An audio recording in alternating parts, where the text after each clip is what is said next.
Hello everybody, my name's Josh McQueen, and my project I called The Bible Abused, American Slavery and the Surrounding Arguments. My research basically focused on the history behind the various political arguments surrounding American race-based slavery. I attempted to deconstruct some of the rationale on both sides in order to show how the Bible can be taken out of context and misused to wrongly support beliefs. I also used various primary and secondary sources in order to build a foundational framework and bolster my arguments. So the goal was not to correct, but to emphasize the misuse of biblical passages during this time period, especially on certain sides of the argument.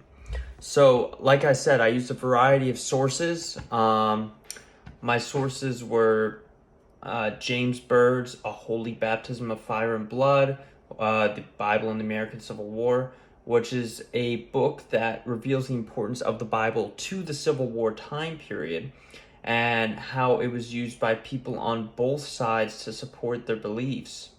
And then I had another book called The Origins of Pro-Slavery Christianity, White and Black Evangelicals in Colonial and Antebellum Virginia, and that's by Charles Irons. And that book focuses on the beliefs and practices of white evangelical Americans, but also black evangelical Americans, which makes it unique. The book solely focuses on a situation in Virginia during race-based slavery because it is the largest slaveholding state, but it basically addresses the idea that whites attempted to claim a spiritual fellowship with enslaved blacks, but these same whites who claimed this spiritual fellowship were oftentimes the biggest defenders of race-based slavery. So it provides a unique perspective. There were still whites who wanted fellowship, but that's not the main focus of the book. Then I have The War Against Pro-Slavery Religion, Abolition and the Northern Churches by John McKivigan. And that basically looks at efforts by American abolitionists to bring religious institutions into the fight against slavery, specifically Northern institutions, because these institutions were refusing to take a side sometimes. So that book looks at that perspective, and I felt like that book went really well with with Byrd's book, A Holy Baptism of Fire, because those two books together really made you think. Because in this book, there was a refusal of organizations to even discuss abolition.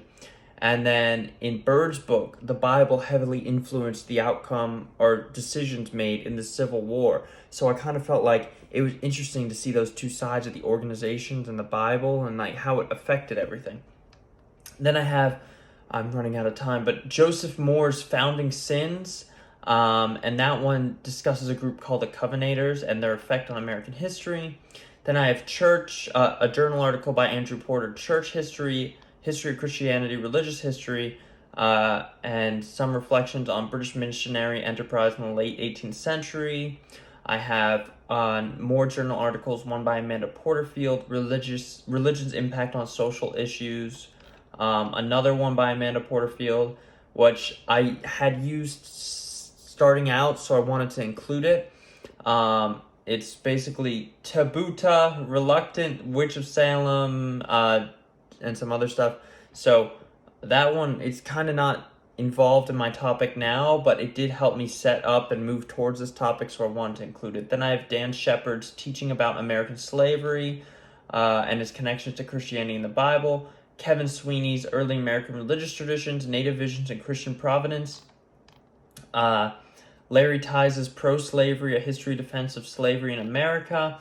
Jordan Watkins' Slavery and Sacred Text in the Bible, The Constitution and Historical Consciousness in Antebellum America. Jeffrey Robert Young's Pro-Slavery and Sectional Thought in the Early South. And I might be adding a couple more sources. So that's what I have so far. My thesis, I didn't get to say my thesis. My thesis is the history and debates behind American race-based slavery is a vigorous one filled with references to the Bible that, once deconstructed, reveals how the Bible was taken out of context and misused to wrongly support beliefs. So that's basically the gist of what I will be discussing in my final presentation research thing. So hope you guys enjoyed.